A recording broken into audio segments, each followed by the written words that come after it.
اور سیاست کے بارے میں آخری کنکلوژن وہ ہے لانگ مارچ کے بارے میں.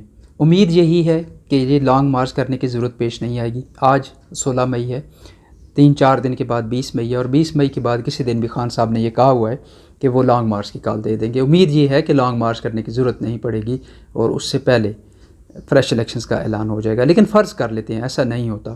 عمران خان لاکھوں لوگ لے کے اسلام آباد بھی آ جاتے ہیں، تمام بڑے جو میجر ہمارے سینٹرز ہیں پاپولیشن کے، اربن سینٹرز ہیں، وہ چوک بھی ہو جاتے ہیں. لیکن اس کے باوجود اگر سسٹم کہتا ہے کہ ہم گیو ان نہیں کرتے پھر کیا ہوگا؟ تو ہم نے یہ یاد رکھنا ہے کہ سسٹم ہر چیز کی ایک لمٹ ہوتی ہے. جب بھی اس لمٹ سے اوپر چیز جاتی ہے تو بریک ڈاؤن آتا ہے، اور بریک ڈاؤن ایک رننگ کنٹری کے اندر، اتنے بڑی کنٹری کے اندر، دنیا کے 5ویں بڑی کنٹری، ایٹامک پاور کے اندر، اس لوکیشن کے اوپر کسی کو ایکسیپٹیبل نہیں ہے. تو بریک ڈاؤن نہیں ہونے دیا جائے گا، اس بریک ڈاؤن سے پہلے ہو جائے گا. اب اگلا سوال یہ ہے کہ اچھا اگر آپ کرنا بھی چاہتے ہیں تو اس کے لیے آپشنز کیا ہوں گے؟ اس کے لیے اتنے ہی آپشنز ہیں جتنے سسٹم کو گرانے کے لیے آپشنز کریٹ کیے گئے تھے، اس سے زیادہ آپشنز ہیں. فار ایگزامپل باپ پارٹی یا ایم آفیشلی کانفرنس کر کے یا ایک لیٹر ریلیز کر کے وہ کہتے ہیں کہ اب ہم اس گورنمنٹ کو سپورٹ نہیں کر رہے، یہ گورنمنٹ ختم ہو جاتی ہے.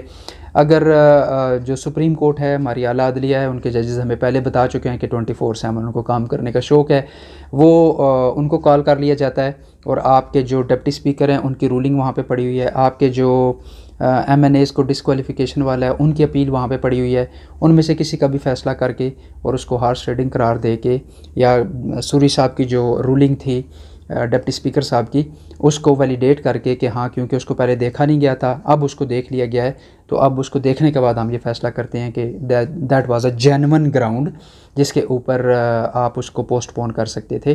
تو وہ اس طرح کا ایک آرڈر آ سکتا ہے.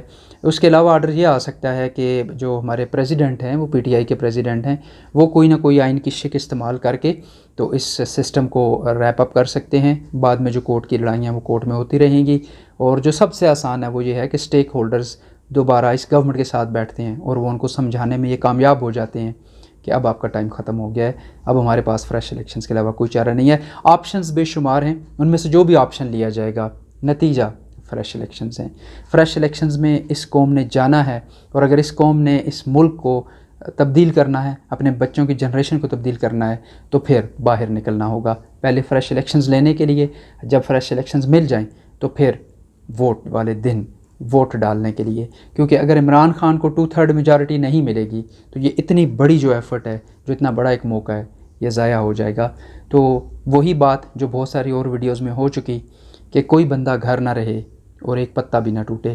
اگر ہم یہ 2 کنڈیشنز پوری کر سکتے ہیں تو اس ملک کو تبدیل ہونے سے کوئی بھی نہیں روک سکتا.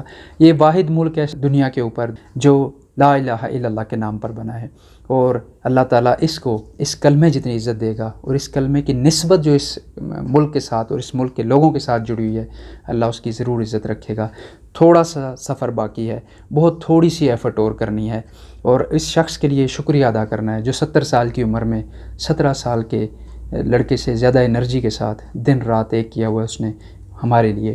ہم عمران خان کا بھی شکریہ ادا کرتے ہیں، ہم اللہ تعالیٰ کا شکریہ ادا کرتے ہیں کہ اس نے ہمیں عمران خان دیا، اور ہم یقین رکھتے ہیں کہ انشاءاللہ یہ عوام اتنی بڑی جو اللہ نے نعمت دی ہے اس کی عزت کرے گی، اور باہر بھی نکلے گی اور ووٹ بھی دے گی، اور اس ملک کو اپنی آنکھوں سے تبدیل ہوتا وہ بھی دیکھے گی.